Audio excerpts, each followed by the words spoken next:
pour que je sois sauvé. Au calvaire, Jésus a tout payé.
La gloire de cette dernière maison sera plus grande que celle de la première, dit l'Éternel des armées.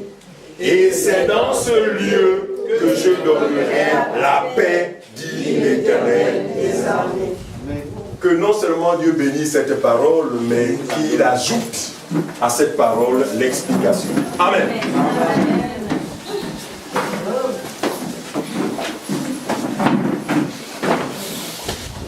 La lettre tue, l'esprit vivifie. Mais c'est l'esprit qui vivifie. Le vrai croyant fait attention à la lettre. Le vrai croyant cherche l'explication qui se cache derrière la lettre. Beaucoup de personnes, lorsqu'ils lisent ce passage, ils voient en ce passage un bonheur terrestre, un bonheur charnel, un bonheur matériel. Et d'ailleurs, un chant de la place a chanté comme ça, faisant allusion à Dieu qui l'amènerait à des hauteurs par rapport à la situation sociale. Non, il n'en est rien. Les prophètes qui ont prophétisé tous à la place. Donc tous ont parlé de Jésus. Tous ont annoncé la nouvelle alliance. Chacun à sa manière. Il dit ceci: la gloire de cette dernière maison sera plus grande que celle de la première. De quelle maison s'agit-il ici? Il ne s'agit pas de nos maisons d'habitation. Il ne s'agit même pas d'une maison selon notre entendement. Ici, le prophète, s'il vous plaît, fait allusion aux deux alliances. Le prophète fait allusion aux deux sacerdoces. Le premier sacerdoce, nous dit la Bible, a été glorieux.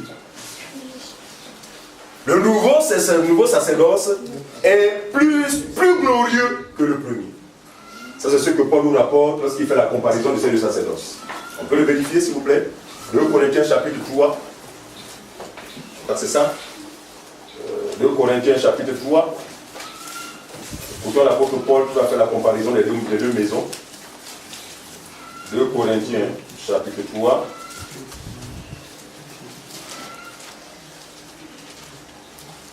Voilà.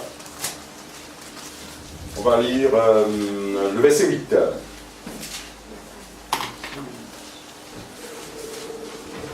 Non, on va prendre le verset 7. Le verset 7 au verset 8. 2 Corinthiens chapitre 3 au verset 7 à 8. À 11 même, allons-y. Page 1169.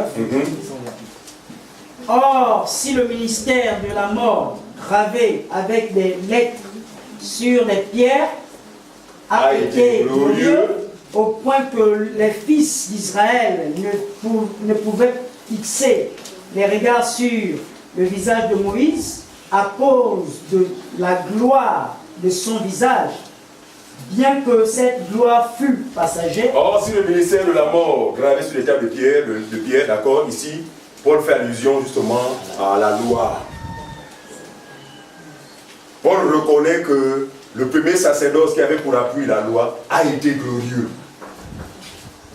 Pourtant, il a été passager. En fait, c'était un ministère provisoire, un ministère passager. Mais il n'en demeure pas moins que l'apôtre Paul reconnaît la gloire qui revêtait ce ministère de condamnation. C'est le ministère de Moïse, premier sacerdoce. La suite. Verset 8. Oui. Combien le ministère de l'Esprit ne sera-t-il pas plus glorieux? Si le ministère de la condamnation a été glorieux, le ministère de la justice est de beaucoup supérieur en gloire. Très bien. Donc ici on peut s'arrêter simplement pour comprendre que ici l'apôtre Paul compare les deux alliances. Nous sommes dans la nouvelle alliance où la gloire est non seulement éternelle mais plus glorieuse que celle qui s'est manifestée dans la première maison. Où la gloire est éternelle. Donc quand le prophète Agé dit la gloire de la seconde maison sera plus grande que celle de la première maison, l'apôtre ou le prophète a fait allusion ici à la nouvelle alliance. La nouvelle alliance, c'est l'alliance de Jésus. C'est dans cette alliance qu'on retrouve les croyants en Christ, ceux qui croient en Christ, autrement dit les chrétiens. Je ne parle pas des chrétiens selon la de les humains. Je parle de toutes ces personnes-là à qui Dieu a fait grâce de rentrer dans ce nouveau sacerdoce.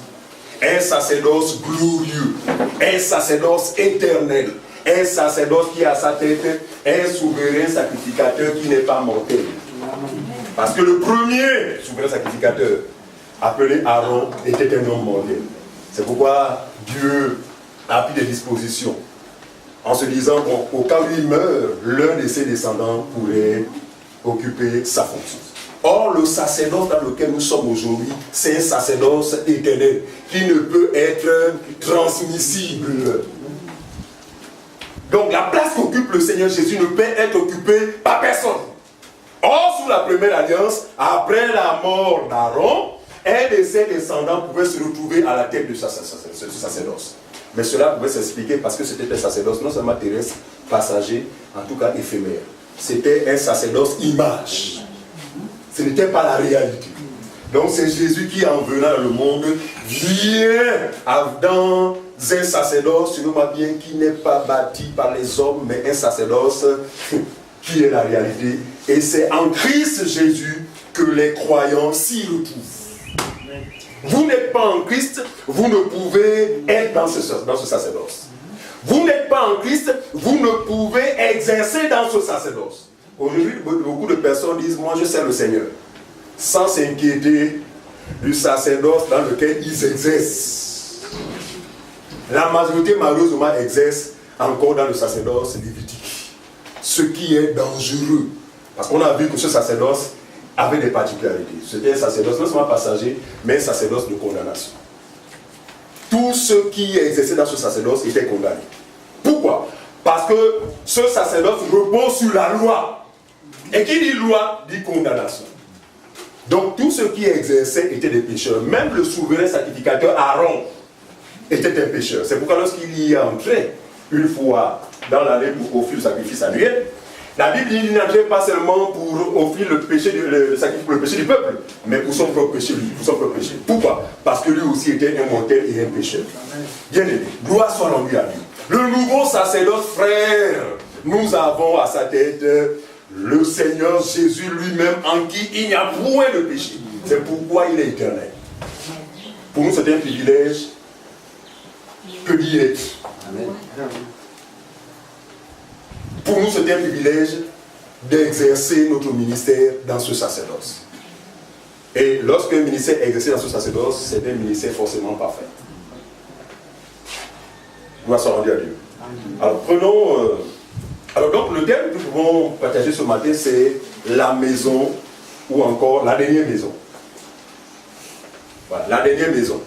Parce qu'on a dit, on a parlé de la première maison, mais nous voulons comprendre la nouvelle maison, ou encore la dernière maison.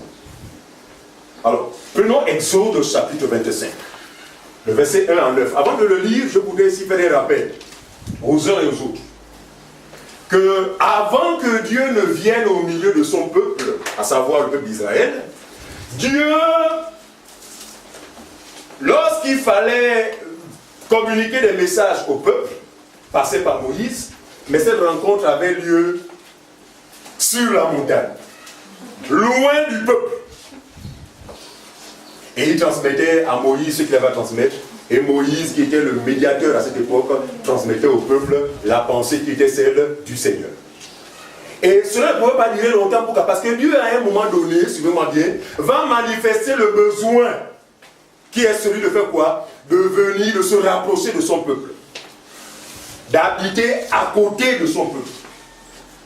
Et il appellera Moïse justement, c'est Exode chapitre 25, le verset 1 à 9. Exode 25, 1 à 9. Exode 25, 1 à 9. L'Éternel parla à Moïse et dit, il dit à Moïse, parle aux enfants d'Israël, oui, qu'ils m'apportent une offrande. Vous la recevez pour moi de tout homme qui la fera de bon cœur. On s'arrête là. Il dit à Moïse, demande au peuple d'apporter une offrande. Que vous les anciens, vous recevrez, comment? Pour moi, de tout homme qui la fera de bon cœur. De tout homme qui la fera de bon cœur. Ici, la notion de donner avec joie se manifeste. Parce que la nouvelle alliance est claire, il n'est plus question de dire, ça vous le savez. D'accord? À moins d'être sous le premier sacerdoce. Quiconque pratique la ligne, en fait, témoigne de ce qu'il est sous le premier sacerdoce. Le sacerdoce de la condamnation. Mais je pense que si le Seigneur a estimé ou a jugé mieux de le remplacer, c'est à cause de son imperfection. Parce que ce sacerdoce n'a amené personne à la perfection. Ce sacerdoce n'a amené personne au salut, mais ce sacerdoce n'a fait que condamner, confirmer la condition de péché de tous les humains. Donc quiconque se livre à l'une des pratiques prescrites par la loi de Moïse, atteste publiquement que moi je suis disciple de Moïse. Donc on n'a pas compris l'accomplissement de la deuxième maison. Agé a dit, je répète, la gloire de la seconde maison sera plus grande que celle de la première. Maintenant, s'il fallait faire un choix sans connaître la Bible, lequel des sacerdoces allez-vous choisir? Même les yeux fermés, celui de Jésus. Pourquoi? Il y a une raison. De passer à gloire. On dit bien que là-bas c'était gloire, mais une gloire vraiment qui dépasse celle-là. Mais dans le nouveau sacerdoce, nous expérimentons la véritable gloire, la pleine gloire. Parce que la Bible déclare, parce que qui dit sacerdoce dit Jésus, hein? Jésus, sacerdoce c'est Jésus, d'accord? Nous sommes en lui. La Bible dit qu'en lui, non, là on parle de résider toute la plénitude de la Bible. Voilà. Parlons comme ça. En lui réside toute la plénitude de la divinité. Parlant de Dieu. Sans cela, nous disons qu'il est Dieu. Parce qu'il n'était pas Dieu, il pouvait être. La divinité ne peut pas résider en lui pleinement. Mais comme il est Dieu, c'est en lui que résidait la plénitude, où réside la plénitude de la divinité. Par conséquent, il est Dieu. Donc il faut être un ignorant. Il faut être dans les ténèbres pour demeurer dans le premier sacerdoce. ou de demeurer dans la première maison. Si le prophète annonce la nouvelle maison, parce que l'ancienne maison était en vue de quoi? Était sur le point d'être remplacée. Et Jésus a remplacé la première chose, nous dit l'auteur hébreu, pour établir la seconde. Ici encore, l'auteur hébreu fait allusion toujours aux deux sacerdoces. Le premier a été remplacé. Donc pour le croyant, il n'existe plus. C'est pourquoi Paul va dire, Christ est la fin de la loi pour la justification de tous ceux qui croient. Donc le croyant ne peut plus flirter avec le premier sacerdoce. S'il le fait, c'est qu'il n'a encore rien compris de ce qui relève du plan de salut de Dieu. On va aller tout doucement, on va aller avec des mots vraiment très simples. On y va. Verset 3. Oui. Voici ce que vous recevrez d'eux en offrande. Voilà. De l'or, de l'argent et de l'airain. Oui. Des étoffes teintes en bleu. Ce sont les matériaux de construction. Hein? Ensuite. En pourpre, en cramoisi. Oui. Du fin lin et du poil de chèvre. Jusqu'au verset 9. Des peaux de bélier teintes en rouge et Très des bien. peaux de dauphin. Du bois d'acacia. De l'huile pour le chandelier. Des aromates pour l'huile d'onction et pour le parfum odoriférant. Des pierres d'onyx et d'autres pierres pour la garniture de l'éphod et du pectoral. Ils me feront un sanctuaire et j'habiterai au milieu de. Suivez. Vous ferez. Avec ces matériaux, vous me ferez un sanctuaire. Regardez. L'existence ou encore le vœu de Dieu quant au sanctuaire, c'est quoi? C'est d'habiter au milieu de son peuple. Ce qui n'a pas été le cas avant la construction du tabernacle. Je dis bien, Dieu pour parler aux hommes, il s'allait que sur la montagne. Il ne devait y aller que Moïse. Mais Dieu va dire, ce peuple-là, je l'aime tellement, je dois trouver un moyen de pouvoir me retrouver au milieu de lui. Une offrande va être prélevée, d'accord? Donc les matériaux de construction, d'accord, vont être rassemblés et la première tente d'assignation va être réalisée. Donc pour les nouveaux, vous connaissez bien la composition ou encore les éléments qui composaient justement ce tabernacle. D'accord? Très bien, on y va. Mais il va dire ceci, là où tu t'es arrêté. Vous ferez le tabernacle et vous et tous ces ustensiles d'après le modèle que je vais te montrer. Remonte un peu plus haut, j'habiterai avec eux. Verset 8. Ils me feront un sanctuaire et j'habiterai au milieu d'eux. Ils me feront un sanctuaire et j'habiterai où? En eux. C'est ce qu'il écrit? Au milieu d'eux. Très bien. Donc on voit l'Emmanuel qui a pour but de se rapprocher de l'homme. Mais il ne s'est pas rapproché de manière systématique, mais il a fait de manière progressive. D'accord? Progressive. Alors, première étape, Dieu dit, j'habiterai au milieu d'eux. Il n'est pas en eux, mais au milieu d'eux. Première étape, il est d'abord loin d'eux, sur la montagne. Il se rapproche, j'habiterai au milieu d'eux. Dans quoi? Dans la tente d'assignation. Suivez-moi bien. Cette tente d'assignation ne devait pas être construite selon la pensée humaine. Même si Moïse, quand même Moïse était à ce moment le médiateur entre Dieu et les hommes, il n'avait pas le droit, suivez-moi bien, de faire les choses de Dieu selon sa propre pensée. Et vous allez comprendre aujourd'hui ce qui cause le chaos en milieu religieux. C'est simplement que les gens n'ont pas fait comme Moïse, parce que Moïse a fait attention. Moïse savait que ce n'est pas une entreprise humaine. Donc si ça était ma propre maison, moi-même Moïse, je définis clairement mon plan. Mais là, il s'agit des choses de Dieu. Par conséquent, Dieu lui-même interpelle Moïse et dit, tu feras ce tabernacle selon quoi? Vas-y. Selon le modèle que je vais te montrer. Selon le modèle que je vais te montrer. Ah, donc Moïse s'est plié à 100%. S'est conformé au modèle qui lui avait été montré. Où? Sur le lieu de rencontre, à savoir la montagne. Jusqu'au verset 9, on a dit. C'est tout? Oui. Alors, regardez. Voilà Dieu qui se retrouve au milieu de son peuple à travers la tente ou encore dans la tente d'assignation. C'était une tente en deux parts, pour ne pas dire trois. Le peuple pouvait s'assembler à l'extérieur, donc dans les pavillons extérieurs. Les sacrificateurs pouvaient exercer leurs fonctions dans le lieu saint. Le souverain, le palais, le souverain. Sacrificateur, lui, devait exercer sa fonction dans le lieu très saint. Et cela combien de fois par année? Une fois. Regardez, les choses vont se passer comme ça. Les années vont passer. Les siècles vont passer. Le peuple d'Israël savait que pour rencontrer Dieu, il fallait absolument se référer à ce lieu-là. En fait, sous la première alliance, on n'adonait pas Dieu partout. Je vous donne l'information. Et c'est justement le souci, ou encore la douleur que nous éprouvons intérieurement de savoir que des gens s'auto-proclament disciples de Moïse, mais curieusement adorent Dieu au Gabon. Israël n'adorait pas Dieu partout. Israël adorait Dieu dans le lieu qui leur était indiqué par Dieu, là où son nom était invoqué.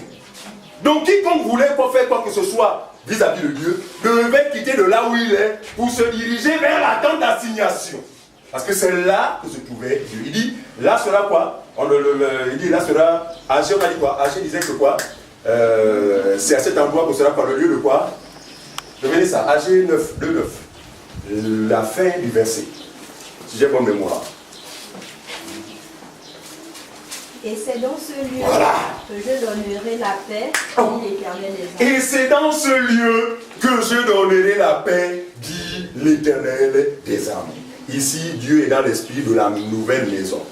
Mais cette maison provisoire pouvait procurer une paix, suivez-moi bien, une paix provisoire. Parce que quand bien le peuple était pardonné, mais ce pardon n'était pas éternel. C'est pourquoi le peuple devait toujours revenir chaque année, chaque jour. J'ai encore violé la loi. Oh, j'ai encore. Donc c'est une peine image. Mais il ne demeure pas moins que, après un sacrifice, les consciences pouvaient être, de fils qu'un temps, libérées. 3 secondes après, se retrouver encore sous la pression de la loi. La pression qu'exerçait la loi, parce que la loi n'a fait une seule chose que condamner ceux qui étaient sous ce régime. C'est pourquoi vous allez voir dans Colossiens chapitre 2, verset 14, il est dit que il a effacé l'acte dont les ordonnances nous faisaient quoi? Donc c'est clairement indiqué que la loi ne fait une seule chose, c'est condamner. Et c'est pourquoi vous allez comprendre pourquoi l'apôtre va dire il n'y a plus de condamnation pour ceux qui sont en Jésus-Christ. Qu'est-ce qui justifie cette déclaration? Parce que le croyant n'est plus sous la loi. Il faut bien comprendre ça. Quiconque est sous la loi est condamné d'avance. Même quand tu donnerais des dîmes, après ta mort, c'est le lac de feu. Même quand tu serais un ancien dans l'assemblée, après ta mort, c'est le lac de feu. Pour une seule raison, parce que tu n'as pas eu la grâce de comprendre le remplacement de la première maison et de la seconde. Est-ce que vous comprenez ça? Non. Les gens n'iront pas en enfer pour les raisons que les gens évoquent. Pour ceux qui sont attentifs, on a chanté un chant qui a semblé, très mélodieux d'ailleurs. Seigneur, si tu comptais nos fautes, qui vivrait. Tout le monde l'a fait donner, non? Mais ils sont combien qui ont médité sur cette parole? Parce que les chants qui sont chantés dans l'assemblée des saints visent un seul but, c'est l'édification. Non, on n'est pas là pour faire danser les gens. Hein. Non, là-bas c'est dehors là-bas. Les concerts c'est dehors. En Christ il n'y a pas de concert, ça n'existe pas. C'est pourquoi pour les personnes disent un peu, certainement beaucoup ont été choqués de savoir quelle est cette assemblée qui n'aime pas les chants. Nous ne ferons jamais rien en dehors du modèle qui a été présenté par les apôtres. Parce que la doctrine de Christ repose sur le fondement des apôtres et des prophètes. Jamais dans l'église primitive, un groupuscule de personnes était chargé de conduire les gens dans la présence de Dieu. Et ça, c'est une démarche qui a rapport avec la première alliance. C'est dangereux. Qui peut me conduire parmi vous dans la présence de Dieu? Sinon, à quoi donc a servi le don de l'esprit? Et vous voyez des gens comme ça, Jésus, non, c'est vraiment. Donc je dis, vous ne nous avez pas conduit. Ça, c'est la bêtise. C'est de la fausse doctrine. Les assemblées des saints, nous dit la Bible, lorsqu'ils se retrouvaient, Paul dit, que faire donc, frères, lorsque vous vous assemblez? C'est les uns et les autres. En fait, mon édification passe par toi. Le tien passe par un frère ou une sœur. Nos personnes dans l'assemblée des saints ont le monopole de la vérité. Mais le monopole est tenu par celui qui est censé nous conduire. Et c'est lui qui est là ce matin pour nous instruire. Parce que lui, dans sa mission, le but c'est non seulement de nous instruire, mais de conduire toute la vérité. De nous éclairer, de nous accorder la connaissance. Une connaissance qui n'a rien à voir avec la sagesse du monde. C'est une connaissance que lui va chercher, qui va chercher dans les profondeurs de Dieu. La Bible nous dit ça. Il va dans les profondeurs de Dieu, prend cette connaissance et vient nous la révéler. Et c'est ça ce qui nous fait vivre. D'où l'homme ne vivra pas seulement de dareux. Vous voyez le sens maintenant? D'accord? Donc ce qui nous fait vivre, c'est ce que le Saint-Esprit nous révèle. Donc les profondeurs, parce que, suivez-moi bien, c'est une sagesse que Dieu a bien voulu cacher. C'est une sagesse que Dieu a cachée aux sages et aux intelligents. Par conséquent, elle n'est pas parente. Non, les Écritures sont à la disposition de tout le monde. Quelqu'un manifeste un besoin d'avoir les Écritures. Mon frère, la Bible, on achète ça où? Va en face de l'hôpital. Tu verras un camion là garé. Donc les Écritures, vous pouvez acheter ça avec 3 000, 4 000. Mais la révélation, frère, ne vient pas. Non, ça ne s'achète pas. Non, il faut que celui qui est chargé de prendre ce qui est en Dieu et nous le révéler se mette à l'œuvre. Maintenant, si vous ne l'avez pas, vous aurez beau faire des veillées de lecture, parce que les assemblées comme ça, on appelle ça veillée de lecture. Parce qu'on a dit que un chrétien qui ne lit pas la Bible, c'est un faux chrétien. Mais laissez-moi vous dire, vous aurez beau la lire. Vous aurez beau la lire. Soit vous ne comprenez rien, soit vous allez l'interpréter selon votre entendement. C'est ce qui justifie aujourd'hui le marchandage, l'escroquerie. Pourquoi? Parce qu'ils ont vu la lettre, mais n'ayant pas le sens, cette parole a été renversée. Vous allez prendre les Écritures pour asservir votre prochain, pourquoi? Parce que vous ne comprenez ni les Écritures, ni la puissance de Dieu. Donc c'est une sagesse que Dieu a voulu cacher. Et qu'il a caché. À qui? À ceux qui, pour devant les hommes, sont des sages. Qui est sage devant les hommes? C'est l'archibishop, c'est un sage. Vrai ou faux? Comment voulez-vous qu'un tel sage ait la connaissance de Dieu? Qui est sage? C'est l'évêque. Comment voulez-vous qu'un tel type ait la connaissance de Dieu? Qui est sage? L'archevêque d'Afrique. On a des choses comme ça. Des bêtises, des inventions. Et pour cela, Dieu ne peut pas faire grâce. Pourquoi? Parce que tu es un sage. Mais il révèle cette connaissance ici à qui? Aux saints. On a vu ça se mettre aux pauvres. Il faut être pauvre, frère, pour accéder au secours. Non, attention, il ne s'agit pas de la pauvreté. Parce que si tu es là, ils connaissent le sens. Parce que beaucoup de riches ont été traumatisés par les faux frères. En fait, la richesse, là, Jésus dit que cela est difficile à être riche.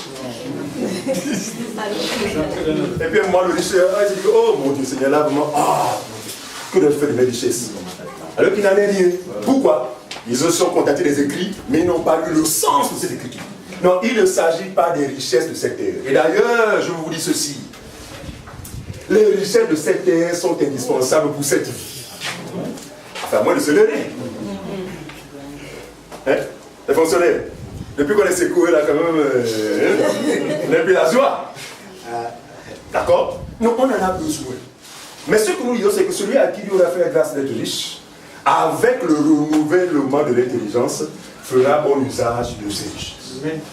Mais il n'ira pas en enfer parce qu'il a des possessions, loin de là. Mais la possession qui conduit en enfer, c'est quoi? C'est...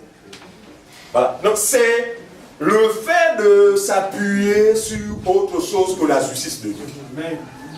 Parce que quiconque ne s'appuie pas sur la justice de Dieu, pour Dieu, c'est riche. Par conséquent, le chameau pourra rentrer plus facilement que lui. Le chameau pourra rentrer plus facilement que lui. Donc les richesses ici, là, c'est quoi? C'est simplement tout ce sur quoi tous les hommes s'appuient pour être sauvés. Regardez, pour beaucoup de personnes, Je prends l'exemple de l'huile des richesses, qui pour nous est une béquille qui finira par tomber. L'une des richesses, c'est de dire, moi je suis celui sauvé parce que je me sanctifie. Quelqu'un va dire que non, moi mon salut est assuré parce que les gars, je ne fume plus, je ne bois plus. Tu es un riche, tu n'en auras pas. Parce que tu seras tout appuyé sur une justice qui n'a rien à voir avec celle que révèle l'évangile. L'évangile révèle quelle justice? Autrement dit, quel est le moyen de salut que l'évangile révèle? Romains, chapitre 1, le verset 16 à 17. Rapidement, quelqu'un va dire ça vite. Romains, chapitre 1, le verset 16 à 17. Découvrons ensemble, par la grâce de Dieu, la justice qui est celle de Dieu et qui sauve aujourd'hui. Donc, quiconque ne s'arrime pas, ne s'accorde pas avec cette justice, ne sera pas sauvé, quand bien même cette personne se serait abstenue du vin, de la fornication, de l'adultère, bref, les péchés des églises de l'éveil. Un exemple, frère Béladé me rend visite. Oh frère, bonjour, oh, je me demande comment ça va? Ah, ça va bien. Admettons que l'état actuel. C'est difficile, non? Vous ne voulez pas être réaliste? C'est difficile, non? Dans les ménages de Dieu, c'est difficile. Je vous assure, on a du mal à joindre les deux. Mais gloire soit rendue à Dieu parce qu'il a dit, je ne vous abandonnerai. Chaque jour suffit sa peine. C'est pourquoi parfois, les plaintes c'est bien, mais il ne faut pas. Matin, soit te plaindre, oh vraiment, on va faire comment, là, on va faire comment. Dis-moi à quel moment Dieu a permis que tu restes sans manger. Je préfère avoir consommé, mangé un café misère dans la journée que rien. Pour nous, c'est beaucoup. Parce que ce qui est important nous a été accordé, c'est la vie éternelle. Donc le pain ne pourra pas troubler ma foi. Ou encore le manque de pain de nourriture ne pourra pas troubler ma foi. Pourquoi? Parce que j'ai reçu ce qui est plus important. Ok? On y va. Donc, justice de Dieu par la foi et pour la foi, selon qu'il est écrit, le juste vivra par la foi. Alors, autrefois, c'était comme ça. Mon frère, comment ça va? Ah, je dis que maman, mon congélateur est vide. Et seulement que la Bible dit que le juste vivra par la foi. Ça, c'est comprendre les Écritures de manière erronée. Il n'en est rien. Ici, le juste qui vivra, c'est-à-dire que l'apôtre dit, le juste aura la vie sauve, parce que la colère de Dieu est sur le point d'arriver. L'Église a cette information que la colère de Dieu se prépare pour s'abattre sur les fils et les filles de la rébellion. Ici, les filles et les fils de la rébellion, c'est tous ceux qui n'auront pas cru. Alors, grâce à notre foi dans le Seigneur Jésus, nous vivons. Autrement dit, le juste échappera à la colère de Dieu grâce à sa foi vis-à-vis du Seigneur. C'est ça, le sens de cette passage. C'est pas rien à voir avec nos besoins quotidiens. Oh! Bon, pour les besoins quotidiens, ne nous inquiétons de rien. C'est tout. S'il y a parole de consolation, parce que nous savons que, et là ce n'est que le commencement, ça va tanguer. Et si je fais allusion aux prophéties aussi, c'est vrai qu'on va dire, oh tel gouvernement, oh tel... Bon, c'est vrai. D'accord? Mais il y a un fond. Le fond, c'est qu'il faut bien que la prophétie de l'Écriture s'accomplisse. Alors nous, en tant que croyants, nous avons la bonne information. Par conséquent, nous savons comment... nous avons notre analyse de ces choses. Très bien, voilà. Nous avons une autre analyse de ces choses. On n'est pas troublé comme les gens du dehors. On n'est pas troublé. Mais ce que nous savons, c'est que malgré toutes ces choses, le Seigneur pourvoira à nous. Nous nous contentons de ça. Et rien que de ça. Pour nous, cela nous suffit. C'est pas ce que dit Timothée. Si vous avez la nourriture ou des vêtements, cela vous suffit. Alors, on a dit quoi? Romains 1. Voilà, on a fini. Donc, alors, on voyez que les années vont passer. Après que la tente d'assignation ait été mise en place, donc Dieu a habité au milieu de son peuple, d'accord? Dieu a été la référence de son peuple. En cas de situation compliquée, les gens, n'est-ce pas, allaient vers Dieu par le canal de ses serviteurs, à savoir les sacrificateurs, les prophètes et le souverain sacrificateur. Alors, il arrivera un temps, alors dit 1 Chronique, chapitre 1 Chronique, chapitre 21. On va lire le verset 28 à 30. La maison de Dieu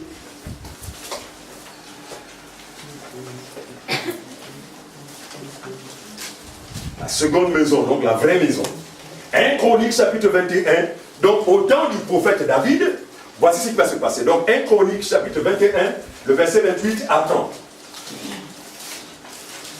1 Chronique chapitre 21, verset 28 à 30. Oui.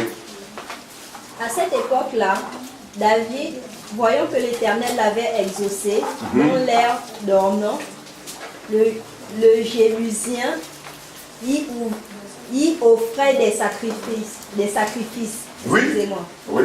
Mais le tabernacle de l'Éternel, construit par Moïse au désert, et l'autel des holocaustes était alors sur le lieu de Gabaon. Voilà, le haut lieu de Gabaon.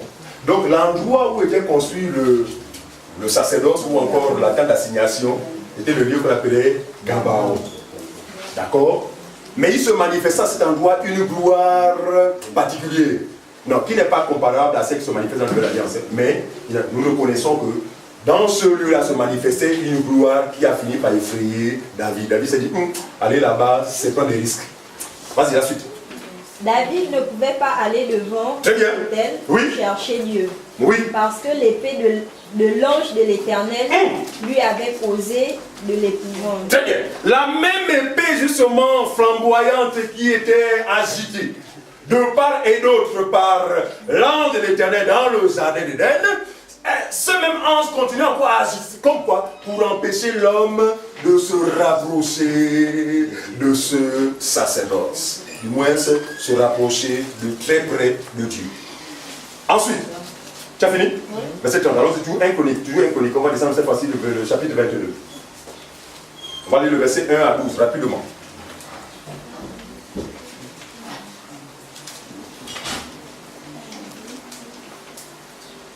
Chronique 22. Oui, 22, 1 à 12. Chronique 22, 1 à 12. Oui. Un chronique. Oui, un chronique. Et David dit.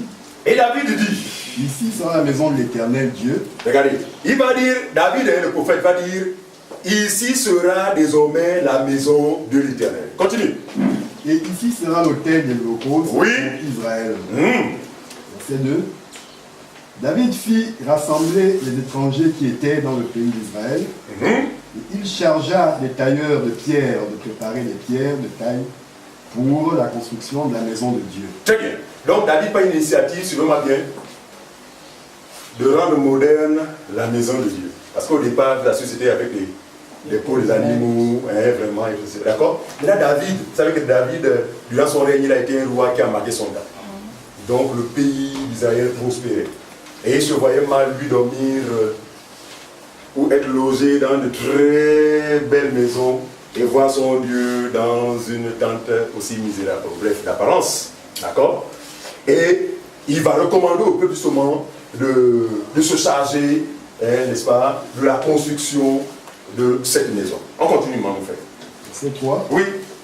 Il prépara aussi du fer en abondance. Très bien. Pour les clous, les bâtons, voilà, les matériaux, les portes et pour les crampons. On continue. Les reins en quantité, tel qu'il n'était pas possible de le peser.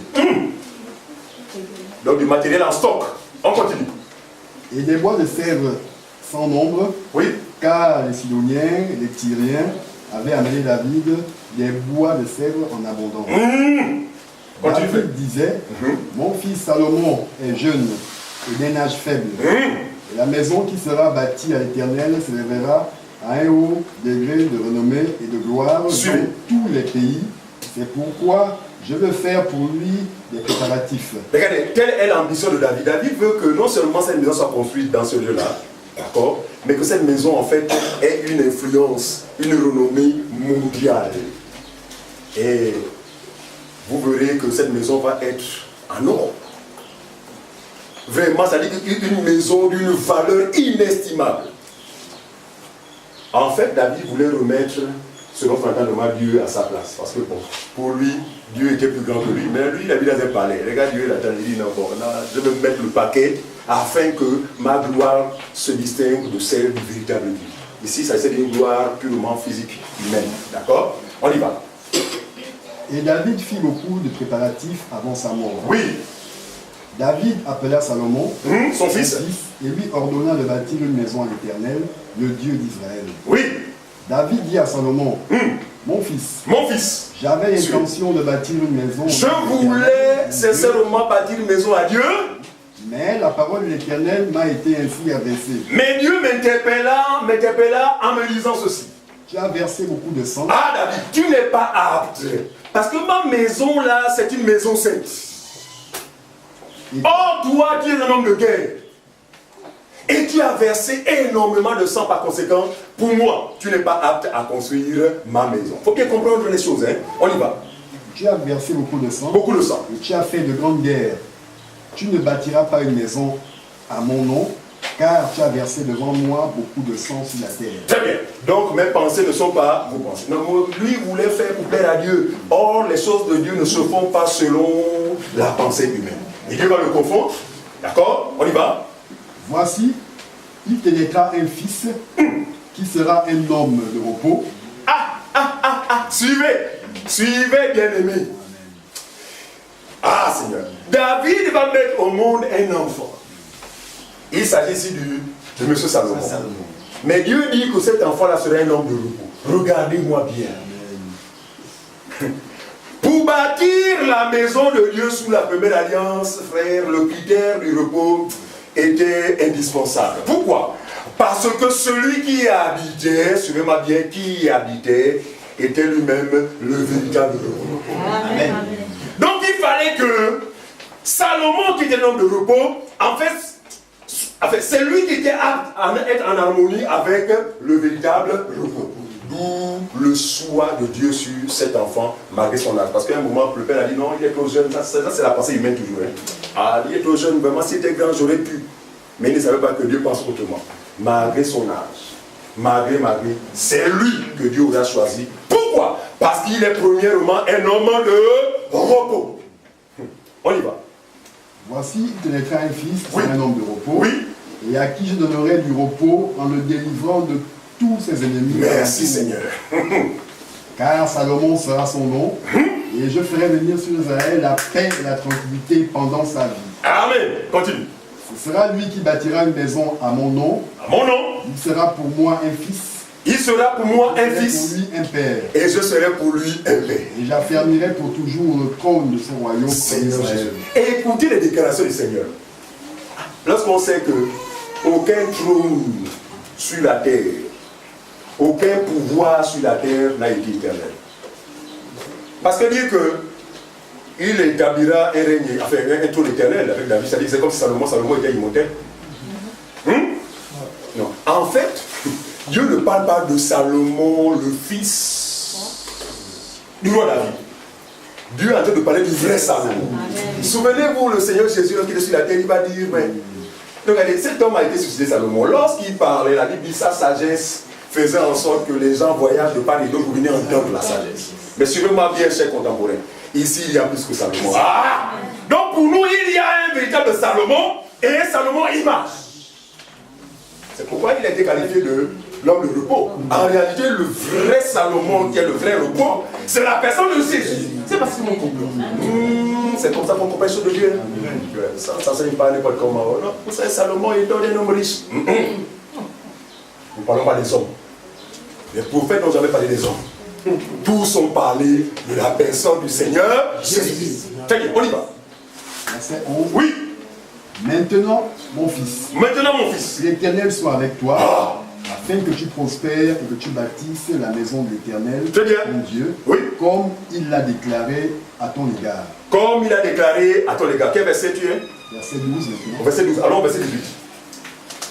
19, pardon. Verset 19. Verset 19. Oui. Appliquez maintenant votre cœur et votre âme à chercher l'Éternel, votre Dieu. Très bien. Levez-vous et bâtissez le sanctuaire de l'Éternel Dieu, Levez-vous et bâtissez le sanctuaire de l'éternel Dieu. On y va. afin d'amener l'arche de l'alliance de l'Éternel et les ustensiles consacrés à Dieu D'accord. dans la maison qui sera bâtie au nom de l'Éternel. Très bien. Donc tout le dispositif de la terre d'assignation devait regagner la maison bâtie par Salomon après qu'elle ait été finie.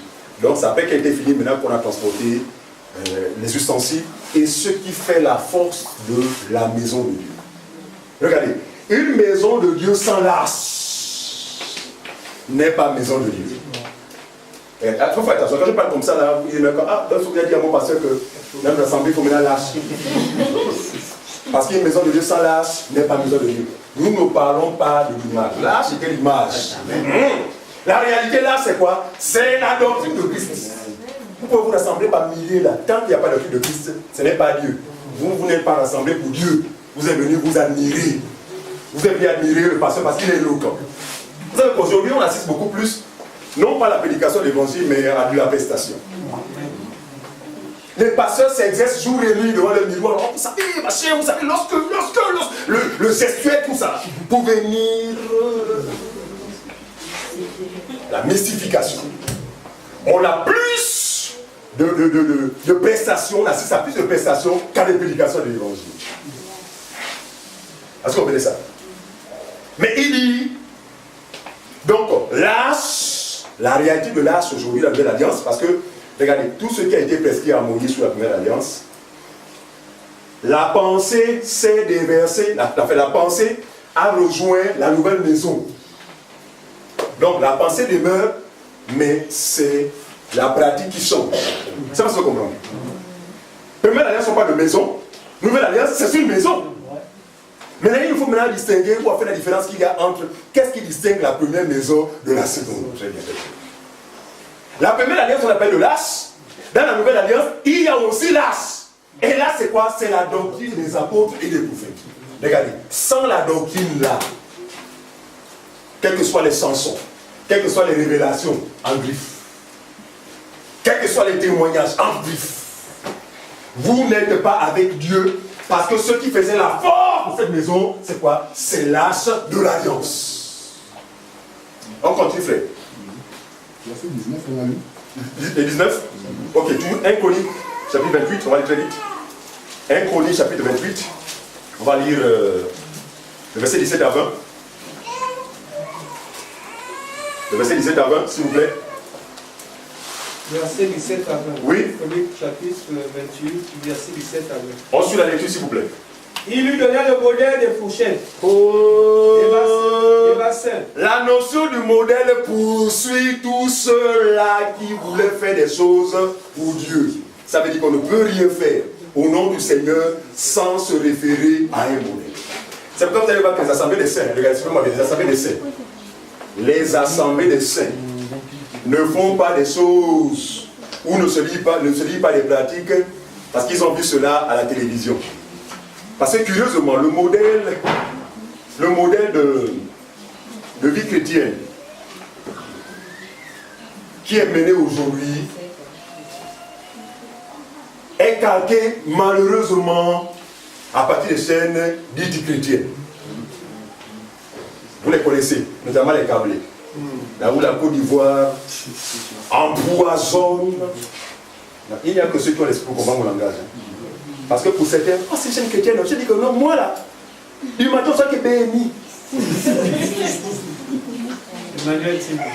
Je ne regarde plus les films des novelas, je sais pas quoi.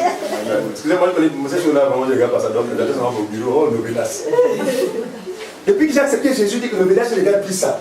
Moi du matin ça qui est béni. Donc c'est des gens qui ont la bouche ouverte, prêts à gober tout, c'est-à-dire que sans discernement, il n'y a rien, tout pour eux. Et donc ce sont des choses qui pour eux sont des modèles. Les ventes des huiles, les ventes des moussoirs. Oh, mais si ce n'est pas de Dieu, pourquoi en Côte d'Ivoire ça se fait?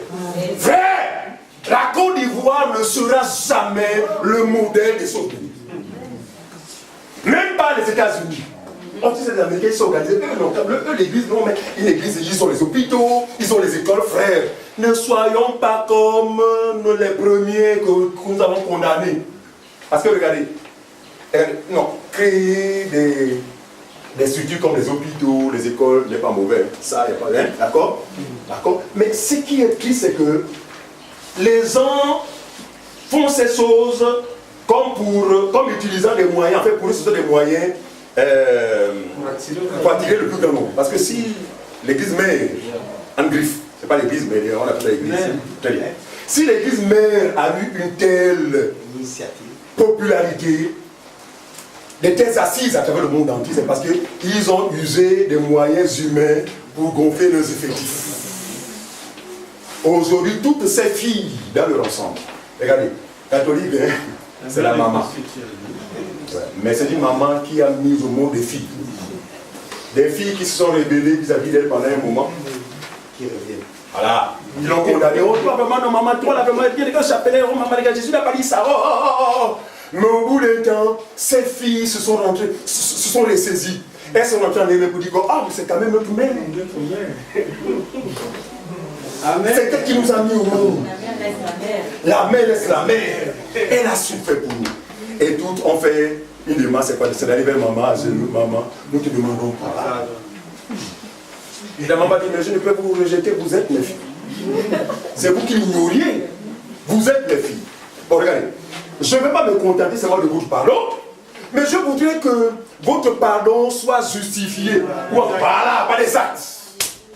Désormais, revenez au chapelet. Aujourd'hui, ceux qui hier disaient chapelet, chacun est pendatif par le chapelet. Évêque à son évêque. Les crucifixes. Habillés exactement comme le pape à Rome.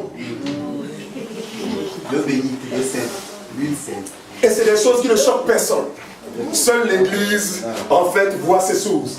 Mais ceux qui sont dans les ténèbres, pour eux, c'est normal, c'est l'évêque. C'est l'évêque. Donc, les filles sont reparties vers la mer pour épouser et devenir encore même plus pire que la mer. En effet. Parce qu'elle, c'est quoi? S'enivrer de son vin. Vous connaissez, ce sont les pâtes dans le monde. Bref, nous ne allons pas parler de cette maman-là. Mais nous reconnaissons qu'elle est efficace, elle détruit et continue à détruire. Mais ne détruira jamais l'Église. Ça, vous le savez? Donc, nous, on est en dehors de ces choses-là. Pourquoi? Parce que le maître a parlé de l'Église. Le maître a dit, les portes du séjour des morts ne prévaudraient jamais contre vous. Regardez, nous faisons la différence, ceux qui sont enseignés font la différence qu'il y a entre l'Église de Jésus et les églises des hommes. Non, regardez, non, un indicatif simple, enfin un signe simple. Voulez-vous savoir que l'Église, ce n'est pas l'Église de Jésus? Dès lors qu'une assemblée, parce que pour nous l'assemblée, c'est quoi? C'est la réunion des saints. Mais ils ont dit que les bâtiments devaient une assemblée. Oh, mon assemblée s'appelle. Oh, l'arche de l'alliance. Bien qu'il n'y a pas l'arche, mais il dit que mon assemblée s'appelle l'arche de l'alliance. Et quand tu dis que, mais c'est quoi ton assemblée? Non, quand tu derrière la gabo, puis le bâtiment, tu fais écrire l'arche de l'alliance. Ça, c'est pas l'église. Ça, c'est la pensée humaine. Parce que l'église de Jésus ne peut être bâtie par non seulement les hommes. L'église de Jésus n'est pas bâtie avec des briques, du sable et du ciment. Les matériaux de construction doivent être différents de ceux de la première alliance. Là-bas, c'était le brique, l'eau. Jésus lui va dire, bon, le matériau que j'utilise aujourd'hui, c'est quoi? Ce sont les hommes et les femmes. Amen. Amen. Il dit, chaque jour, le Seigneur a ajouté à l'église ceux qui étaient sauvés. Donc, chacun pour sa part est une brique. Suivez-moi bien, une brique vivante. On va le voir tout à l'heure. Parce que Pierre a parlé de ces choses. Mais les choses qui sont tombées dans les oreilles ne suivent que les oreilles. Amen. Parce que si vous n'avez pas les oreilles, on peut parler comme ça là pour vous, ça vous dit les hommes absolument. Et d'ailleurs, ça fait l'occasion de dormir un peu.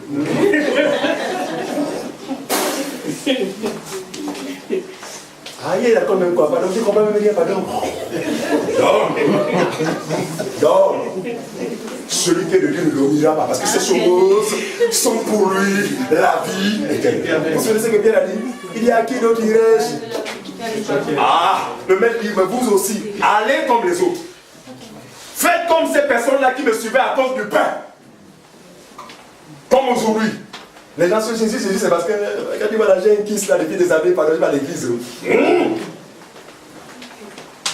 Oh, tu sais, mon frère, depuis ça fait 4 ans, je suis du premier, pas de boulot. Mon frère, ma soeur, allons à l'église. Qui vous a dit que l'église, c'est pour cesser le travail? Sinon, comment justifier les emplois que les païens obtiennent, ceux-là qui ne prient même pas, qui ne jeûnent pas, qui ne connaissent pas Dieu? L'église a une autre mission. faire.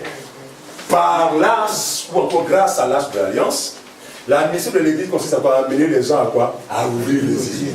Mais vous me dites ce matin, mais tu parles d'ouvrir les yeux, mais frère, il n'y a même pas un seul aveugle. Tu parles de quel aveugle? Parce que même parmi nous, là, il n'y a aucun aveugle. Non, non, non, non. Le Seigneur parle de l'aveuglement qui conduit à la mort. Donc, l'ignorance, très bien. L'ignorance conduit à la mort. Il dira, Paul, ce que tu as choisi, va, je t'envoie parmi les nations, d'accord, vers qui je t'envoie, afin que tu leur ouvres les yeux, suivez-moi bien, qui partent des ténèbres à la lumière, de la puissance de Satan à celle de Dieu. Mais regardez, concrètement, quel collier pharmaceutique Paul avait pour aller mettre aux yeux de ce même qu'il a dit? Aucun collier. Il avait la parole de la vérité. C'est elle qui déchire le voile. Parce que devant les humains, bien-aimés, devant chaque visage, il y a un voile invisible. Amen. Ouais. Mais que nous détectons lorsque nous échangeons avec des gens. Amen. Quand on se rend compte, la personne de confiance de Dieu, la personne va voir, Seigneur, tu as la parole puissante qui déchire ce voile-là. C'est cette déchirure qui fait qu'en sorte que, souvent lorsqu'on a compris l'évangile, quelqu'un va dire, pourtant il aura mis 20 ans, soi-disant Christ, jusqu'à être même ancien. Mais quand le voile se déchire, vous direz que, ah, vraiment, j'étais vraiment perdu. Et puis je me suis posé la question à cette personne-là. Mais qu'est-ce qui t'a dit que tu étais perdu? Mon frère, parce que quand tu regardes là, je me rends compte que tu étais perdu. Oui, parce que le voile se déchire. Il ne se déchirera pas avec des huiles, comme vous verserez dans les yeux. Il ne se déchirera pas avec des bracelets avec le nom de ton pasteur. Il ne se déchirera pas avec des calendriers à l'effigie de ton pasteur. Parce que lui, c'est à la mode. Les véhicules privés ont maintenant que la photo du pasteur. Aujourd'hui, la considération du pasteur est plus que même ceux de nos parents. Celle de nos parents. Jamais tu verras dans la maison d'un frère la photo de son père. Et papa. Et quand tu regardes le papa là, c'est un petit-fils même pour lui, mais il dit papa. C'est compliqué. Bref, c'est la coursagie qui doit régner. Je vous assure, on ne peut pas empêcher ça. On ne pourra parler de ça.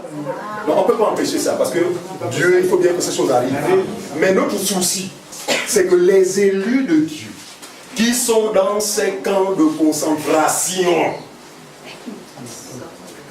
dans ces salles d'attente, avant l'enfer, que la grâce leur soit accordée d'ouvrir les yeux, parce que personne ne peut continuer à fréquenter ces lieux-là si les yeux sont ouverts. Quand vous voyez quelqu'un dire, oh, vous savez, tu sais, moi je connais, je sais que là c'est la fausseté, mais tu sais que il faut quand même que j'ai des... Voilà. Il faut que je les aide. Qui vous a dit qu'il est possible de changer un système? Il est impossible de changer un système. Si vous le doutez, allez à Rome, proposez la parole de la vérité au pape. Vous n'aurez pas ce courage, parce que vous savez que la doctrine catholique a été établie depuis des décennies, des siècles. Enfin, ça devait mener une forteresse. Mais ce sont les individus qui sont la cible de Dieu. Il dit, mes brebis entendront ma voix. C'est-à-dire qu'il y a cette confusion-là. Quiconque est une brebis du Seigneur, à l'écoute de l'évangile de la vérité, frère, ne va consulter ni sa chair, ni son sang. Tu le sais, Seigneur, je viens. Parce que le Père t'aura appelé par ton nom. Syriac! Syriac cherche. Syriac cherche, mais Syriac ne voit personne. Mais Syriac établit un lien avec la voix qu'il entend. Ah, cette voix-là m'est familière. Ah!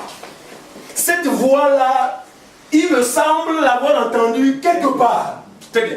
Vous me direz, mais à quel moment? C'est avant que nous laissions. En fait, les choses de Dieu ont rapport avec son plan préétabli. Ici, le salut ne concerne que les élus. Vous n'êtes pas élu, vous allez à vous chercher, vous ne le trouverez pas. Mais un élu, c'est quelqu'un qui, malgré sa confusion, au temps convenable, les yeux doivent s'ouvrir et regagner la vertu. Sans consulter la chair et le sang. Même s'il était un pasteur, il va dire à son responsable, ah, vraiment, je préfère qu'on se sépare. Hein? Oh, mais pourquoi? Explique-moi. Papa, même si je t'explique, si Dieu ne t'accorde la grâce de comprendre, tu ne comprendras pas. Donc pour le moment, je peux d'abord me mettre à l'écart.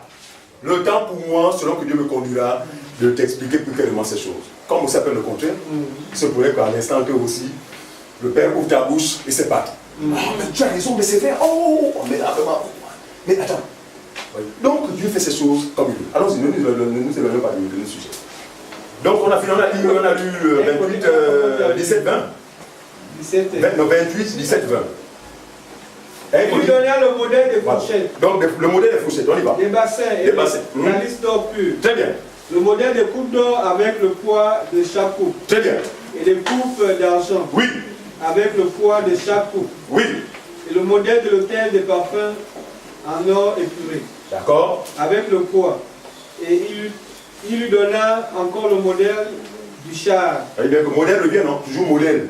Pour empêcher Salomon de faire selon sa propre volonté. Toujours modèle. Ensuite. Les chérubins d'or oui. Qui étendent leurs ailes et couvrent l'arche de l'alliance de l'Éternel. Continue, frère. Verset 20. Oui. Au verset 19, c'est par un écrit de sa main, dit David, que l'Éternel m'a donné l'intelligence. Très bien. De tout cela, de tous les ouvrages de ce modèle.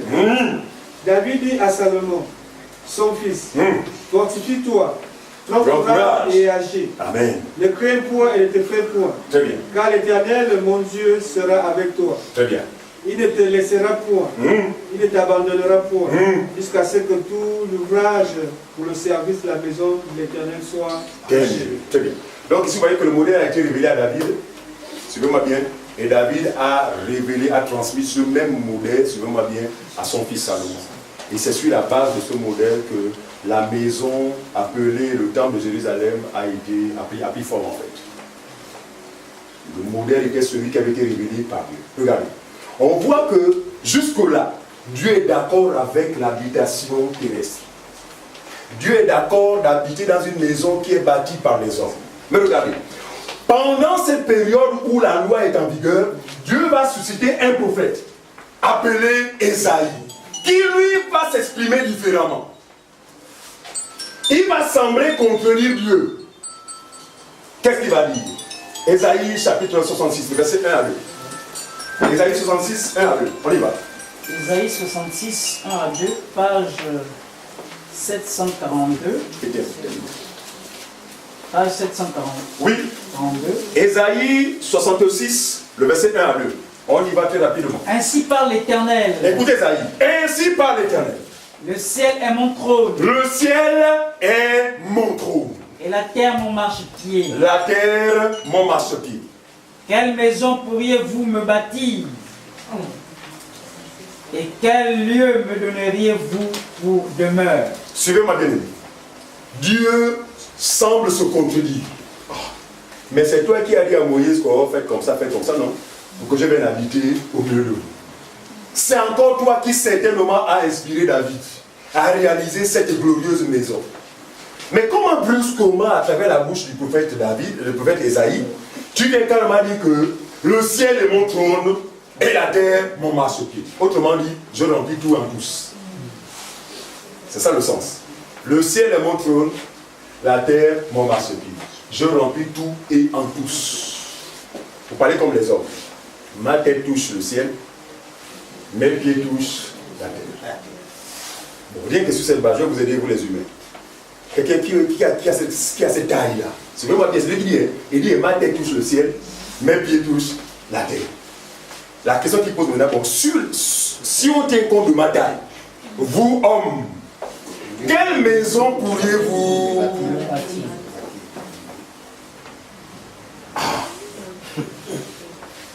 Ça des essais de méditation. D'après vous, quelle maison bâtit le même homme où Dieu peut habiter si nous tenons compte de sa taille? C'est ce que exprime le prophète. En fait, le prophète prophétise tout ça dans la grâce pour dire que, attention, bientôt, la dispensation où Dieu a habité une maison bâtie par les hommes va prendre fin.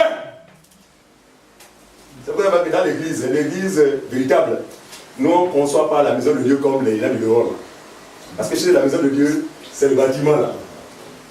Quand ils arrivent le matin, oh pardon, tu sais que c'est la maison de Dieu. Parce qu'ils n'ont pas compris que l'ampleur de Dieu ne peut pas le permettre d'habiter une maison qui est fabriquée par les hommes.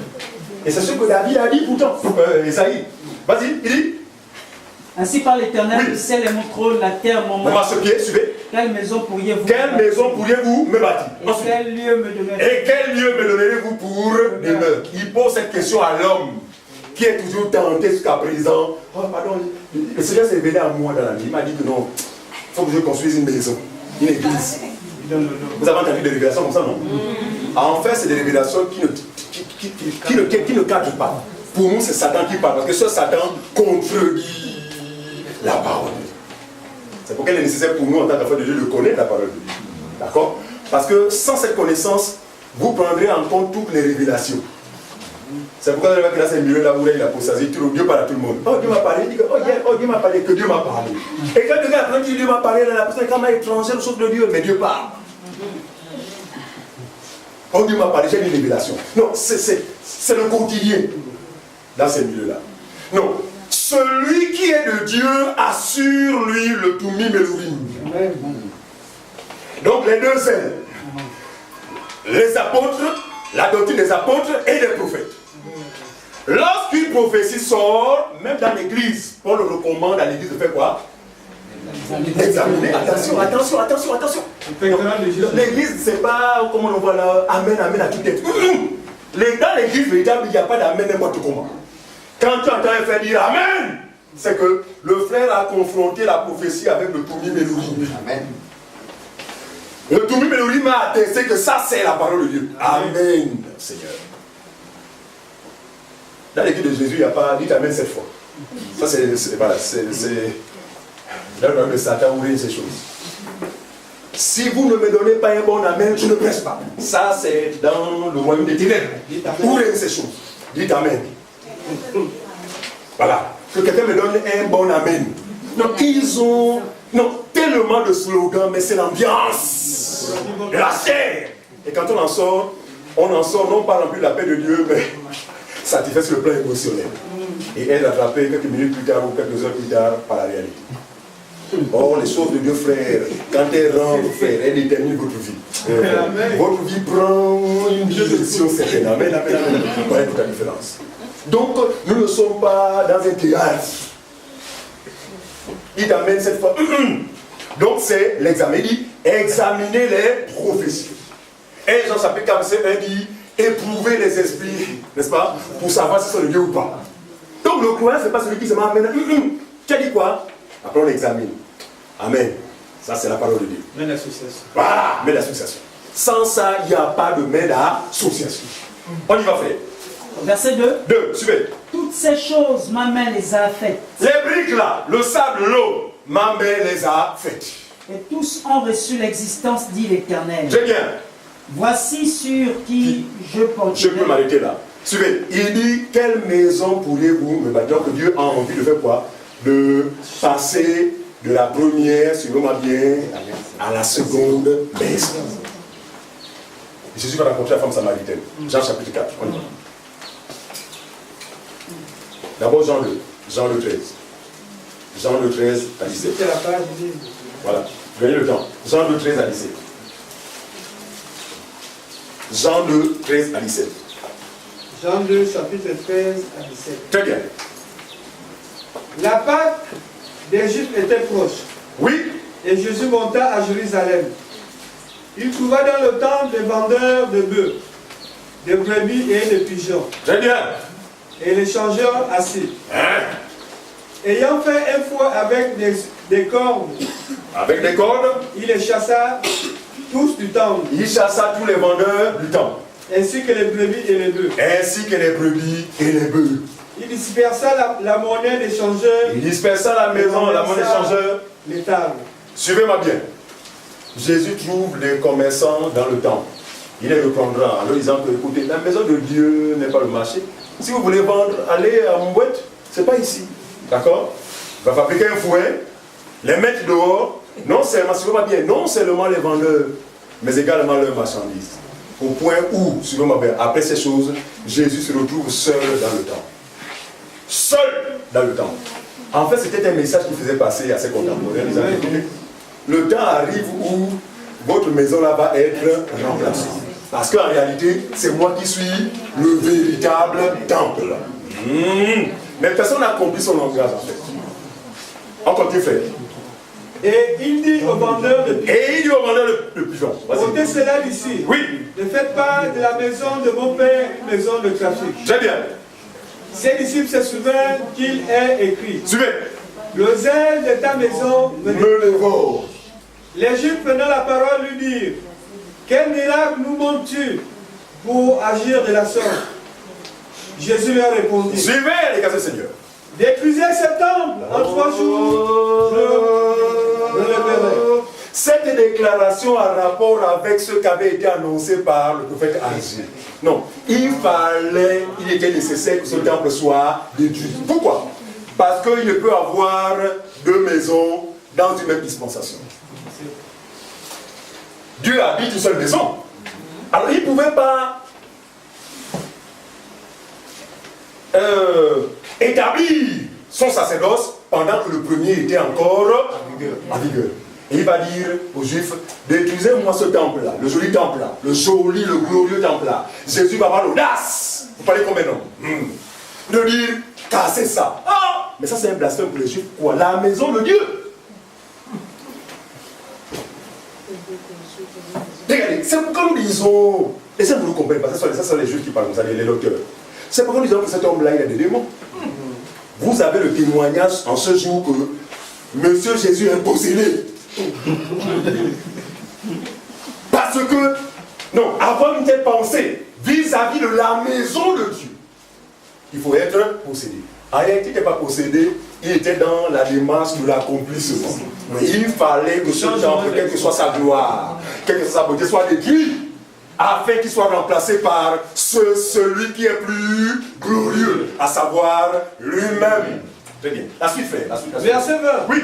Les Juifs dirent, il a fallu 46 ans pour bâtir cet temple. Pour construire ça, il nous a fallu 46 ans. Et toi, en 3 jours, tu le... Avec des milliers d'ouvriers. Mais toi, tu n'as même pas d'ouvriers, tu es seul. Tu as construit ça comment? Ah! Ça, c'est un scandale. Mais le problème, c'est quoi? C'est-à-dire qu'après, les Juifs ne comprenaient pas son langage. Je vous assure, c'est une grâce de comprendre les choses de Dieu. C'est-à-dire que même, parce qu'il n'avait pas le droit de parler ouvertement, il fallait que la parabole soit toujours liée à ces déclarations. Donc là, il n'y avait que ceux qui ont des oreilles pour comprendre. Mais il va les aider. Vas-y, la suite. 21. Oui. Mais il parlait du temple de son corps. Il ne parlait pas du temple des briques de Salomon. Il parlait de son corps parce que la deuxième maison allait avoir de la valeur pour Dieu qu'après sa mort et sa résurrection. Voilà le sens de la déclaration. Donc en fait, beaucoup l'insultaient pour dire parce qu'en réalité, il ne parlait pas du temple. Il parlait de la réalité. Allons-y. Jean chapitre 2. Jean 2, verset 18 à 22. Rapidement. Jean 2. Ouais, Jean 2, 18 à 22.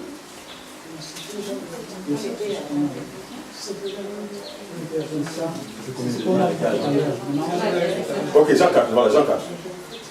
Jean 4, voilà, Jean 4, 21. 20, 21. Jean 4, 20, 21. 20, à partir du verset 20 à 21. Oui. Nos pères ont adoré sur cette montagne. Dit la femme samaritaine. Et vous dites, vous, que le lieu où il faut adorer est à Jérusalem. Monsieur Jésus, premièrement, tu as commis un grand péché parce que tu as eu l'audace de t'adresser à une non-juive. Votre loi ne le permet pas. Et deuxièmement, nous ne faisons pas comme vous, les Samaritains. Nous, on adore Dieu sur la montagne. Nous savons que vous, les Juifs, vous adorez Dieu où? À Jérusalem, dans le temple de Salomon. Ensuite. Verset 21. Suivez. Femme lui dit Jésus. Femme lui dit Jésus. Crois-moi. Oh, crois-moi. L'heure vient où ce ne sera ni sur cette montagne, ni à Jérusalem que vous adorerez le Père. Oui. Vous adorez ce que vous ne connaissez pas. Oui. Nous adorons ce que nous connaissons, car le salut vient des Juifs. Très bien. L'heure vient où ça va peut être dans un endroit géographique. l'heure vient où la maison de Dieu ne sera plus physique. C'est là où les vrais enfants de Dieu ouvrent les yeux complètement. Mais qu'est-ce que les enfants? Donc le culte n'aura plus lieu à Jérusalem pour les Juifs. Et vous les non-Juifs, le culte n'aura plus lieu sur vos montagnes. Je vais réunir, suivez-moi bien, en un seul lieu, et les Juifs, et les non-Juifs, pour les réunir où? En un seul lieu d'adoration.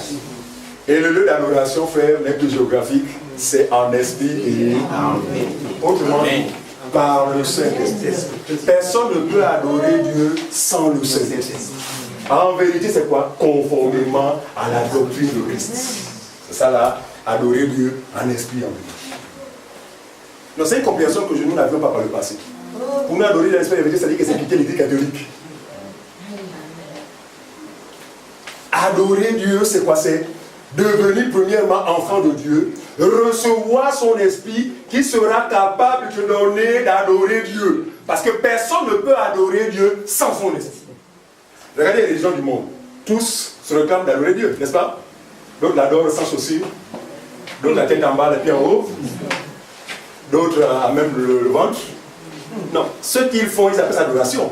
Or, la pensée de Dieu, Dieu dit que il n'y a pas d'adoration sans mon esprit en toi. Et ceux qui adorent en général, c'est les gens qui ne croient même pas au Seigneur. Ils disent qu'ils adorent. Non, ce n'est pas l'adoration. Regardez, il n'y a que deux maîtres. Même quand on croirait adorer Dieu, on serait en train d'adorer l'autre. Mais sans le savoir. Voilà. C'est ce que nous avions été par le passé. Oh Seigneur, oui, je t'adore. Avec les belles mélodies. Oh Seigneur. Sans son esprit. Ce sont vos émotions qui s'expriment tout simplement. J'ai dit certains, les larmes, tous les larmes. Oh Seigneur, je t'adore. C'est pas comme ça. Adorer Dieu, c'est pas dire je t'adore. Adorer Dieu, c'est recevoir son esprit. Son esprit, c'est l'esprit d'adoration. Une fois pour la vie, vous êtes un adorateur.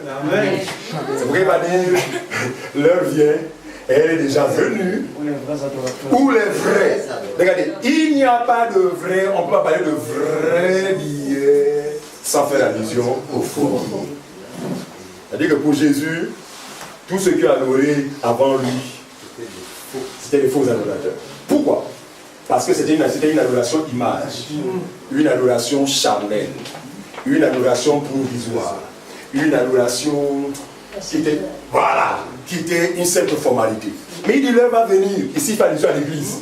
Il dit, il n'y a que dans l'église où on aura enfin des vrais adorateurs. Pourquoi? Parce qu'ils adoreront Dieu, cette fois, par l'Esprit de Dieu. Voilà. Et bien pas en esprit, comme disait le frère comme maintenant, bon, en esprit, non, mon ami, j'attends minuit pour sortir dehors de mon corps. Et des doctrines comme ça, vous les études. Le pasteur, il parle de la sorcellerie devant les gens, personne ne le voit. Ouais. Il dit, non, mais vous savez, j'ai combattu avec mon beau-père pendant la nuit, Je suis sorti de mon corps, on s'est trouvé au couloir, on s'est battu. Il parle de la sorcellerie devant les fidèles, mais aucun fidèle ne voit. Non, adorer dans l'esprit, ce n'est pas sortir. C'est simplement être cette maison où Dieu lui-même. Amen. Continuons, frère, on a fini? On a fini? Matthieu chapitre 16, rapidement. Matthieu 16. Matthieu 16, s'il vous plaît. 13, 19, rapidement. Matthieu 16, 13, 19. Matthieu 16, 13, 19. Oui. Page 960. Rapidement, celui qui a la page peut lire. Jésus étant arrivé dans le territoire de Césarée, voilà. Philippe demanda. Prenez courage, hein. Excuse-moi, vraiment bien aimé. Pour les personnes qui nous visitent, soyez encouragés, vraiment merci. Prenez courage, ça va sembler un peu. Vous avez nous fait des reproches ici là-bas, mais vous, ce que j'ai remarqué, avec vous, c'est que vous lisez tout la Bible. Mais c'est légitime, oh.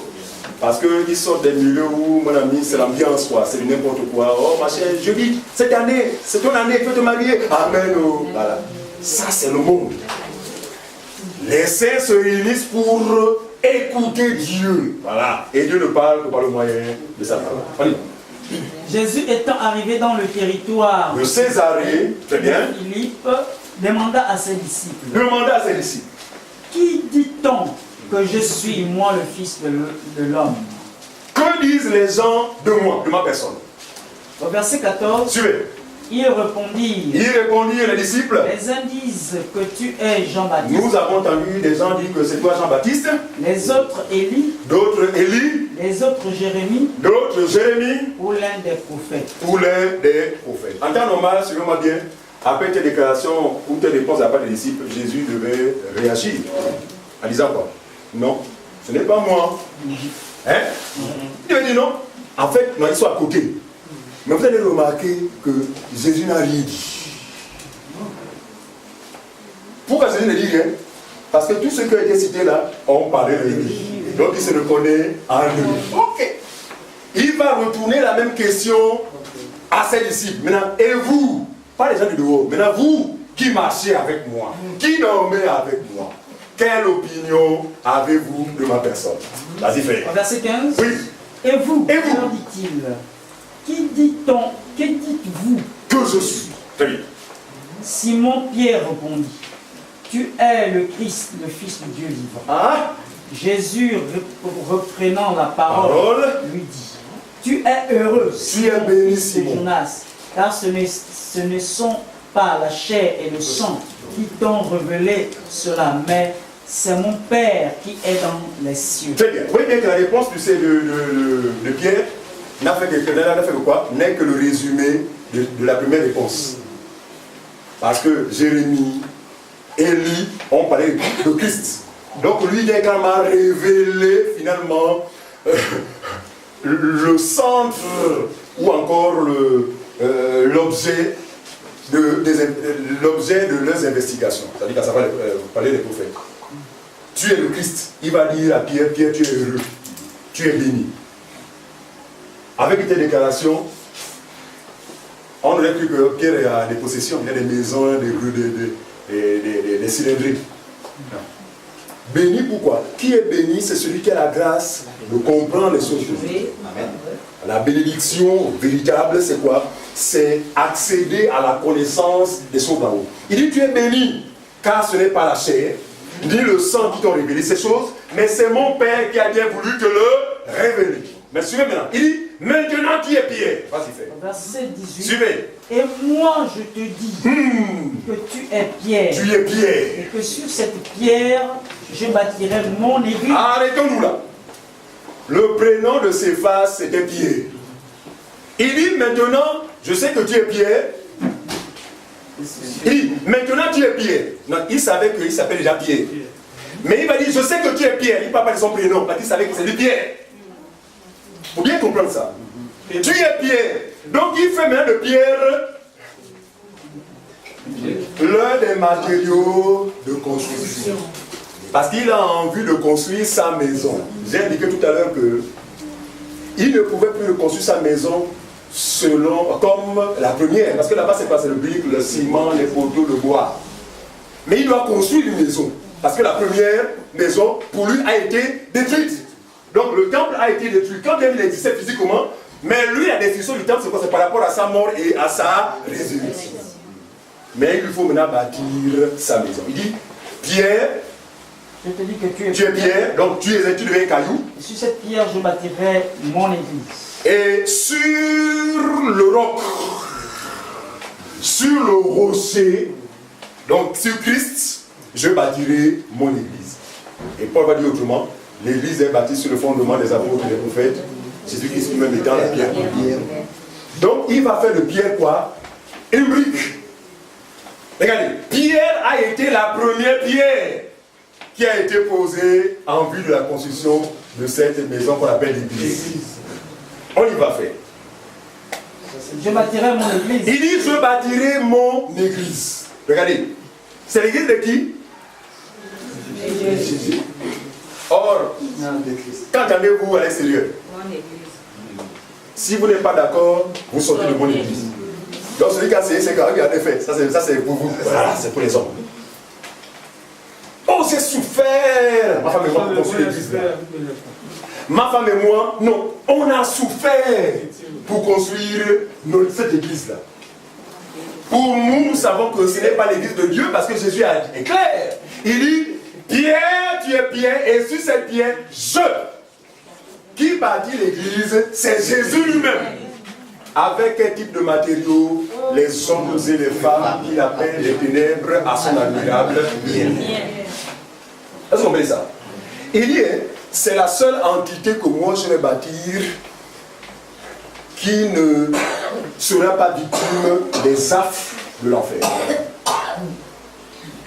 Regardez, c'est dans les fausses églises des hommes où on trouve les chrétiens qui sont possédés. Chrétiens, hein, 2 ans, 3 ans.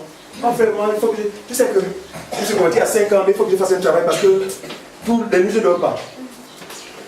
Je vois tout mon grand-père qui est mort il y a 5 ans, tout ça. En fait, ce que ce monsieur ou cette femme ne connaissait pas, c'est que tout cela a lieu parce qu'elle n'a jamais quitté l'éternel. Amen. C'est pas ce que vous comprendre.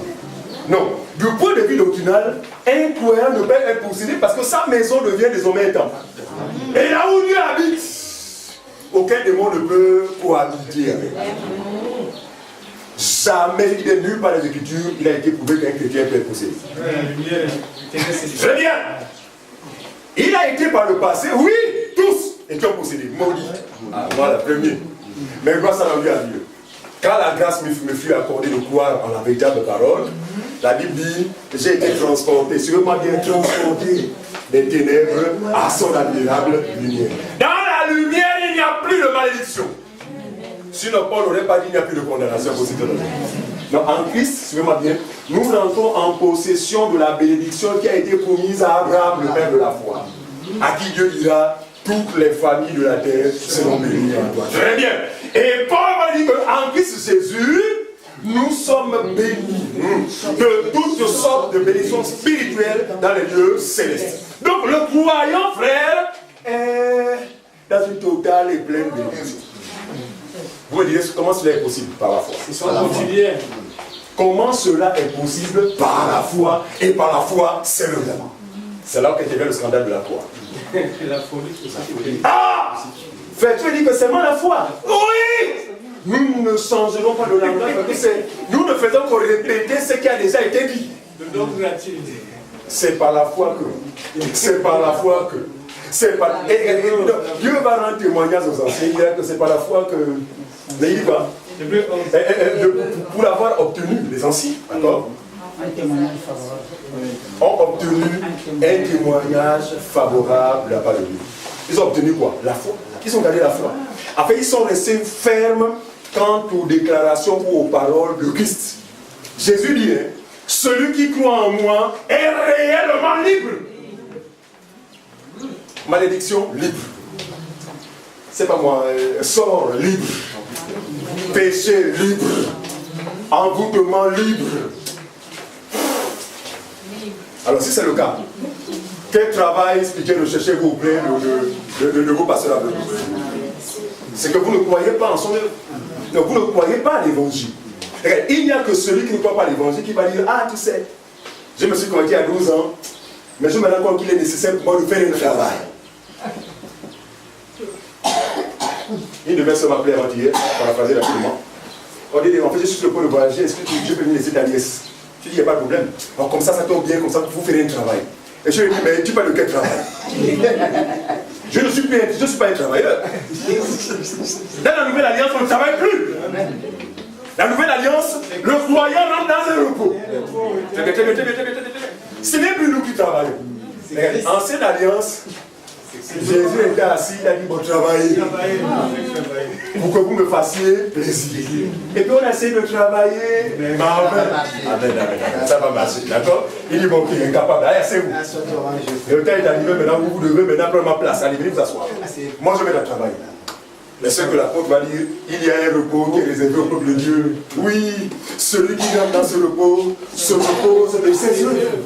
Alors, lequel travail va aller m'annoncer? Mais là, la Pentecôte. Ancienne. C'est compliqué de l'aimer. La vérité est censée ouvrir les yeux afin que les hommes et les femmes soient affranchis.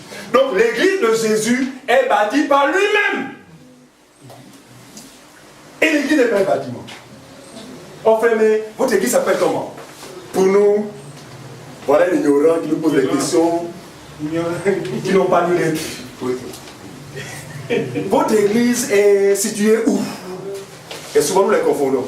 Nous nous assemblons à tel endroit. Ah, non, c'est pas ça. Moi, c'est le nom de votre église. Nous ne pouvons pas donner notre nom parce que nous avons la grâce de comprendre ce qu'on appelle l'église. Avant nous, l'église était identifiée en quelques lieux où se réunissaient les croyants. Si les croyants se réunissaient à la, on va dire quoi? Amen. Si les croyants se réunissent au Vélo, si les croyants se réunissent à Libané, mais d'où vient maintenant ce nom-là? L'Arche de Noé. L'église de Jérusalem. Oh, la main de Dieu. La grande puissance. Quand tu y entres, tu en sors riche. C'est écrit comme ça, l'église. L'église s'appelle comment? Quand tu y entres, tu en sors riche. Maintenant, imaginez, c'est le sang qu'un pauvre passe par là. Ah! Tout le suivre va rentrer parce qu'il pour lui c'est l'idéal. Donc c'est de la manipulation, n'ont rien à voir avec les personnes. Prenons 1 Pierre chapitre 2 verset 5. Pierre va donner rapidement. Mais le temps toujours est là pour nous rattraper. 1 Pierre 2 verset 5. 1 Pierre 2 à partir du verset 5. Suivez. 1235. On y va. Et vous-même, les hommes et les femmes que Dieu a appelés au salut. comme des pierres vivantes. Ah, comme des pierres vivantes. Donc chacun pour sa part, moi tous les croyants sont des cailloux, mais des cailloux vivants. Et vous-même, comme des pierres vivantes, on y va. Édifiez-vous. Vous formez une maison spirituelle. Regardez, s'édifier, c'est un exemple. Regardez, le frère Fabrice est cette brique. D'accord? Moi je suis brique, je vais me poser au fur et à mesure, tu vois, à nous édifier les uns les autres, on forme quoi? Une maison spirituelle. Édifiez-vous pour former une maison spirituelle. On y va? Un saint sacerdoce. Un saint sacerdoce. Afin d'offrir des victimes spirituelles agréables à Dieu par Jésus-Christ. Donc ce n'est que là le nouveau sacerdoce, l'église véritable, que l'on peut offrir à Dieu des sacrifices vivants, des sacrifices agréables à Dieu. Hébreux chapitre 3, on va terminer par ça, à cause du temps. Hébreux chapitre 3, le verset 1 à 6, s'il vous plaît. Hébreux chapitre 3, le verset 1 à 6. Hébreux chapitre 3, à partir du verset 1 à 6, oui. Page 1218. C'est pourquoi, frères saints, qui avait part à la vocation céleste, considérez l'apôtre et le souverain sacrificateur de la foi que nous professons. Il s'agit de Jésus. Hein. Jésus qui a été fidèle, à celui qui l'a établi. Jésus a été fidèle à celui qui l'a établi. Ensuite, comme le fut Moïse dans toute sa maison. Comme le fut Moïse dans toute sa maison. Donc ici, on parle de deux maisons. Première maison où est établi Moïse, la seconde maison où est établi Jésus. Ensuite, car il a été jugé digne d'une gloire d'autant supérieure à celle de Moïse. Merci Seigneur. Est-ce que vous comprenez ça? Amen. Le nouveau sacerdoce, frère, c'est une gloire supérieure à celle qui s'est manifestée dans la maison de Moïse. Donc la première alliance. Ensuite, que celui de Moïse, oui, qui a construit une maison en plus d'honneur que la maison elle-même. Il dit quoi? Celui qui a construit une maison a plus d'honneur que la maison elle-même. Est-ce que vous comprenez ça? David avait des honneurs parce qu'il a construit la maison. Moïse également. Ils avaient plus d'honneur aux yeux des hommes que la maison elle-même. Ensuite. Verset 4. Oui. Chaque maison est construite par quelqu'un. Très bien. Mais celui qui a construit toutes choses, c'est Dieu. Vous comprenez ça? Il dit cette maison-là, elle a été construite par quelqu'un. Mais celui qui construit toutes choses, c'est Dieu. Ça veut dire que Dieu est supérieur ou au-dessus de tous ceux qui construisent des maisons. Ensuite, frère. Verset 5. Pour Moïse, il a été fidèle dans toute la maison de Dieu. Oui. Comme serviteur. Comme serviteur. Regardez. Moïse dans sa maison, dans laquelle il a été établi, mais il a été établi en qualité de quoi? De serviteur. Le serviteur, attention, il est différent du fils, d'un fils. Un serviteur, frère, est appelé à partir. Il fallait que Moïse soit serviteur parce que sa maison était une maison passagère. Suivez-moi bien, la suite. Pour rendre témoignage de ce qui devait être à nous. Très bien. Donc ce que Moïse a fait, c'était juste l'image. C'était pour rendre témoignage à la nouvelle maison que Christ allait bâtir. Ensuite. Mais Christ l'est comme fils mon Dieu. sur sa maison. Très bien. Or, le serviteur ne demeure pas toujours dans la maison. Mais le fils, il demeure. Donc, dans son sacerdoce, Jésus a été établi comme fils. Dans quoi? Sur sa maison. Sur sa maison. Et sa maison, c'est nous. Merci Seigneur Jésus-Christ. Arrêtons-nous là. Et cette maison, suivez-moi bien, ce n'est pas ce que les hommes représentent là. Toi vraiment, hein, tu ne mets pas les offrandes pour la construction de la maison de Dieu. Et non, on assiste à des choses. J'ai vu dans ce pays des cérémonies de dédicace du temple. Posez la question à ces gens-là, de quel temple parlez-vous? Je dis, personne ne peut être dans la vie, être en Christ et avoir des projets. Tous ceux qui ont des projets de ce genre ne sont pas en Christ. Maintenant, nous voulons lever quand même l'équivoque. Nous ne voulons pas dire qu'aujourd'hui, s'accorder pour construire un endroit où pourraient se réunir les saints est un péché ou était mal. Mais ces saints ne considéreront jamais cet endroit-là comme étant la maison de Dieu. Pour eux, c'est quoi? C'est un endroit qui nous permettra d'être à l'abri des intempéries. Point barre. Est-ce qu'on appelle ça? Or, dans la compréhension des hommes, frère, l'endroit là, et d'ailleurs, c'est des cérémonies de consécration. On va consacrer la maison de Dieu. De quelle maison parlez-vous? C'est que vous ne comprenez ni les Écritures, ni la puissance. Or, dédicace du temple. Le vrai temple, c'est la personne de Jésus. Tous ceux qui sont en Christ sont dans ce temple. Même loin de cet endroit, ou loin des endroits où nous réunissons ici et là, vous êtes dans le temple de Dieu. Le temple de Dieu, c'est Jésus-Christ lui-même. Que Dieu bénisse sa parole et qu'il nous donne de devenir dans la bonne compréhension des Écritures au nom de Jésus. Amen. Amen.